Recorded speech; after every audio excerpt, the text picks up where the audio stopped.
going to read the book called Rockstar Road Trip, written by Jenny Moore. Chapter 1. Lola looked at the calendar and grinned. A few weeks before, Dad had won tickets to see her favorite band, Boom Rabbit.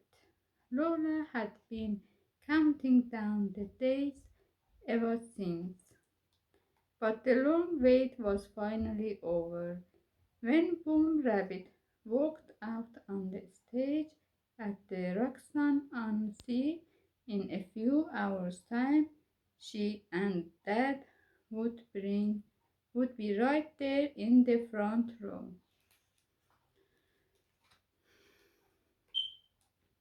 There was just one problem. Lola's dad was a coach driver, and he had to take a group of pensioners to Roxanne-on-Sea for a trip that day. This meant Lola would have to join them on the coach. Lola hated coaches. They always made her travel sick.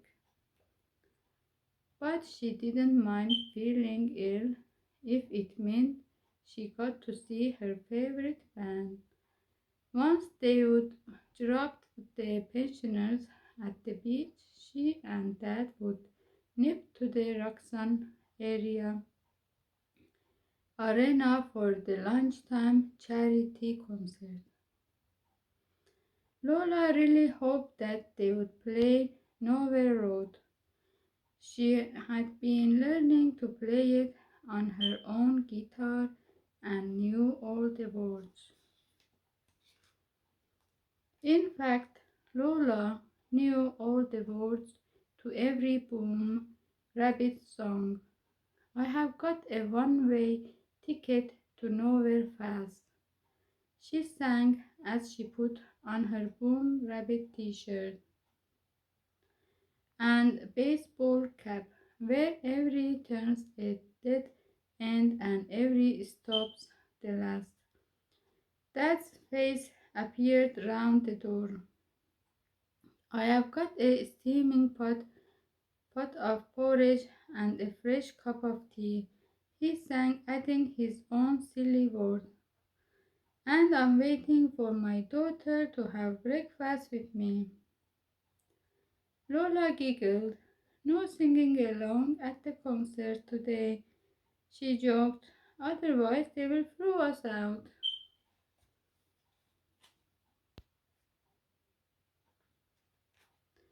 I'll do my best, said Dad, but I can't promise not to sing on the couch.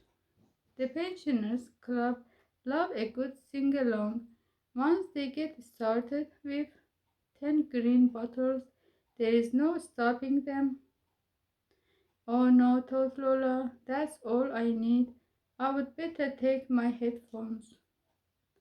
Lola was feeling sick before they had even reached the pickup point.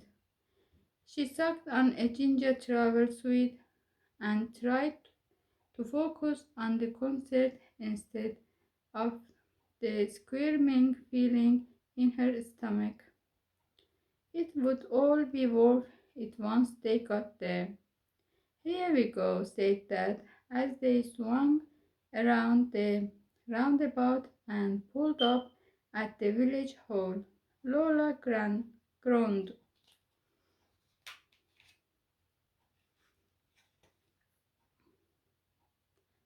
Don't worry, Dad, and Dad added, patting her arm. You will feel better once we are on the motorway. A nice straight road, that's what you need.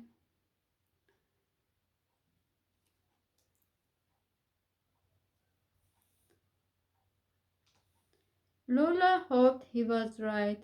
What she didn't need were all the different flavors of perfume wafting past her nose as the pensioners headed for their seats, and she really didn't need the man behind her getting out his stinky egg sandwich as soon as they set off. Lola pulled out her headphones and put on her favorite Boom Rabbit playlist. Maybe some music would soothe her mind and settle her stomach, but it was no good.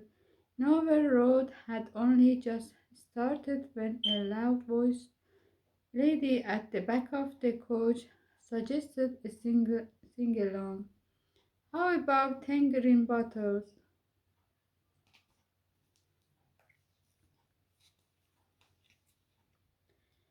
Let's make it 100 green bottles, shouted someone else. All together now. 100 green bottles sitting on the wall. The noise of their singing drowned out the boom. Rabbit's lead singer, Paddy Gore. By the time they reached 80 bottles, Lola was ready to scream. Please, Dad, she begged. Make them stop. Sorry, sweetheart, he said. I'm just the coach driver. Don't worry, he added. Only another 79 verses to go after this one. Chapter 3. Lola felt much better after a stop at the service station. Fresh air and a break from all the singing was just what she needed. Okay, sweetheart, asked Dad as she followed the pensioners back on board.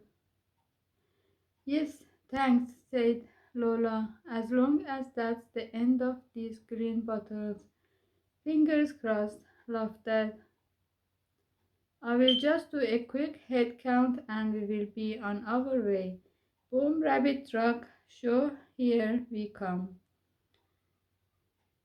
He counted up the pensioners. 15, 16. Wait, that's not right. Dad counted again and again. Oh dear, he frowned. We seem to be missing someone. Where is Drake? Someone asked. He said he was heading back to the coach ages ago, replied someone else. Maybe he got lost. Don't worry, said Dad, looking anxious. He can't have gone far. Everybody peeled back off the coach to look for the missing passenger. Drake! Lola shouted across the car park. What if they couldn't find him? What if they missed the concert? Derek, Derek, echoed the old lady next to her. Where are you? After 10 more minutes of frantic shouting, Lola was starting to panic, but a sleepy voice finally answered. I'm here. It was the man with the smelly egg sandwich. I'm sorry, he said, his cheeks flushed with embarrassment. I got back on the wrong coach and fell asleep. Luckily, the driver noticed she had an extra passenger and woke me up. Otherwise, I'd be on my way to Brightstone by now. Thank goodness for that, thought Lola, as everyone scrambled back on board. Next stop, Roxton-on-Sea. The traffic was bad on the next stretch of motorway, and Lola started worrying about missing the concert again. She felt more sick than ever now, thanks to Derek's smelly pickled onions. The singing had started again too. The pensioners were just launching into I do like to be beside the seaside for the 15th time, when there was a shrill cry from the back of the coach. Help! Everyone stopped singing and turned round to look. Derek dropped his lunchbox in shock, sending pickled onion flying everywhere. Are you okay? What's wrong, Doris? My purse is gone, came the shrill reply. Stop this coach at once. Lola frowned. Stop the coach? There was no time for that. It's a disaster, cried Doris. A calamity. Don't worry. We will help you look for it. Doris' friends undid their seatbelts and eased themselves onto the floor. Found it, called the lady with round pink glasses. Oh no, yuck, that's a pickled onion. Back in your seats, everyone, please, called Dad. I will stop once we are off the motorway and you can look for it then.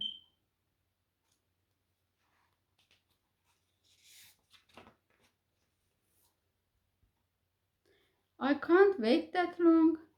Well, Doris, it's got all my money in it and my favorite photo of Bonzo.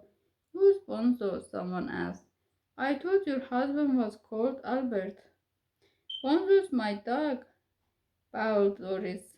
Please, she begged, tipping her handbag upside down. Tissues and toffees and dog treats fell out. It's definitely not in my bag. I must have left it at the service station. We have to turn round now. No, no, no, thought Lola. We have to keep going. We have to get to that concert. Everyone stay calm, called Dad. I will stop as soon as it's safe and ring the service station to check if it is being handed in. Hurry, gasped Doris, before I faint with worry. Yes, hurry, thought Lola, wheeling the coach on faster and faster. We don't want any fainting old ladies. Here we go, said Dad at last, as he steered into a lay-by, sending stray pickled onions rolling across the floor. I'm ringing them now, Doris. What does your purse look like? Like this, said Doris, waving a big red purse in the air. Don't worry, everyone, it was in my pocket all along. Time was ticking on, and Lola was getting really worried now. We can't miss the concert, she thought, as the coach crawled along behind a tractor. We just can't. Don't worry, said Dad. I'm sure the tractor will turn off soon. He paused. Wait a minute, is that? No, it can't be. Lola peered through the windscreen at a broken down minibus bus up ahead. A tall, skinny man stood beside it, waving his arm at the passing traffic.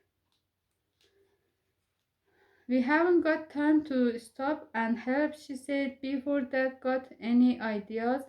We need to keep going. But it was too late. Dad was already slowing down as if they weren't going slowly enough already. We can't just leave him there, said Dad. We won't be able to enjoy the concert if we don't stop and help. Lola groaned in despair. There won't be any concert left to enjoy at this rate, she said. It will have finished by the time we get there. Why did Dad have to be so kind and helpful all the time?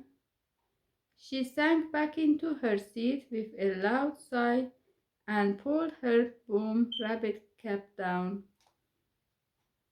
over her eyes in a sulk. She could hear Dad outside offering to give the man and his friends and all their luggage a lift to Roxanne-on-Sea. That meant even more delay while Dad loaded up the strangers' stuff and found seats for them all. Lola put her headphones back on and turned her music up extra loud to try and block out the panicked voice in her head. We are going to miss the show. My one chance to see Boom Rabbit live, and we are going to miss it. Lola didn't need to be able to see or hear to know they were finally on their way again, though. The queasy feeling in her stomach was a giveaway, and so was the sound of a new sing-along starting up behind her. Not even the loudest Boom Rabbit track could drown out the Pensioners Club. But wait a minute, what was that? Someone else had joined in the singing this time, someone who sounded very familiar. Lola paused her music and took off her headphones to listen. I know that voice, she thought, pulling up her cap and twisting round in her seat to check she hadn't imagined it. And there he was, Paddy Gore himself, singing along with the pensioners and the other members of Boom Rabbit. Dad, Lola gasped. Do you know who that is? Dad winked at her in the rear view mirror. I certainly do. I told you we wouldn't be able to enjoy the concert if we didn't stop to help. There wouldn't even be a concert. Lola was too shocked to answer. The worst road trip ever had just become the best one ever. Chapter 6. I'm sorry I was so grumpy, Dad, said Lola, leaning forward in her seat to make herself heard over the sing-along.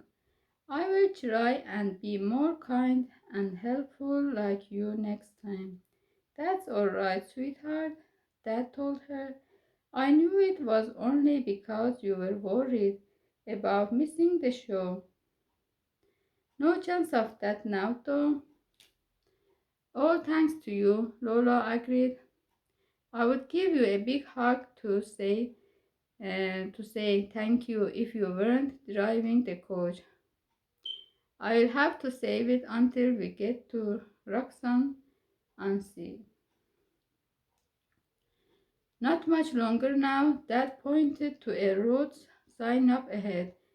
Just time for a few hundred more verses of the wheels on the coach. Lola grinned. Don't worry, I've got an idea. She turned round and waved her hand to get Paddy Gore's attention. Excuse me, Mr. Gore, she shouted down the coach. The pensioners stopped singing to listen. Would you be able to teach us one of your songs next? Something like Nowhere Road? That's my favorite. I know all the guitar chords too. I would be honored, said Paddy with a big smile. The pensioners cheered. Will there be rapping? Asked Derek. I'm a brilliant rapper. And I know how to beatbox, added Doris. My grandson taught me. By the time the coach finally pulled into Roxanne and see, everyone was singing along to Nowhere Road. Great beatboxing, Doris, said Paddy Gore. You are all brilliant. Thank you for stopping to help and making us feel so welcome. It's a shame we are going to the beach today, or I would invite you to the concert to say thank you. We can go to the beach anytime, said Doris.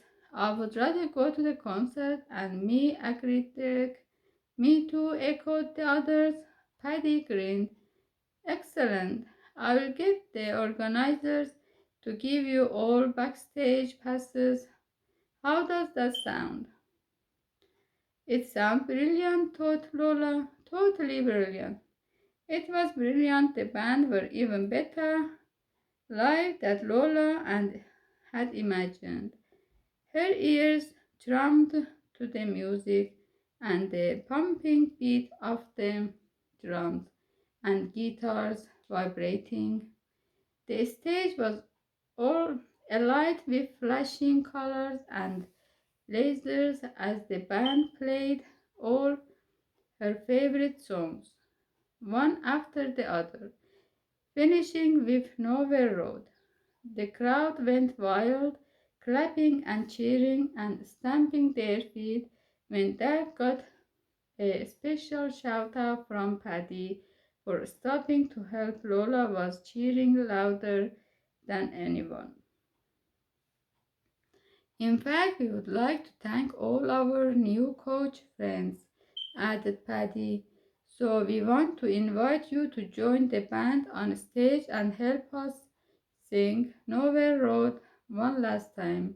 Lola thought she might burst with excitement, but there was still one more surprise to come.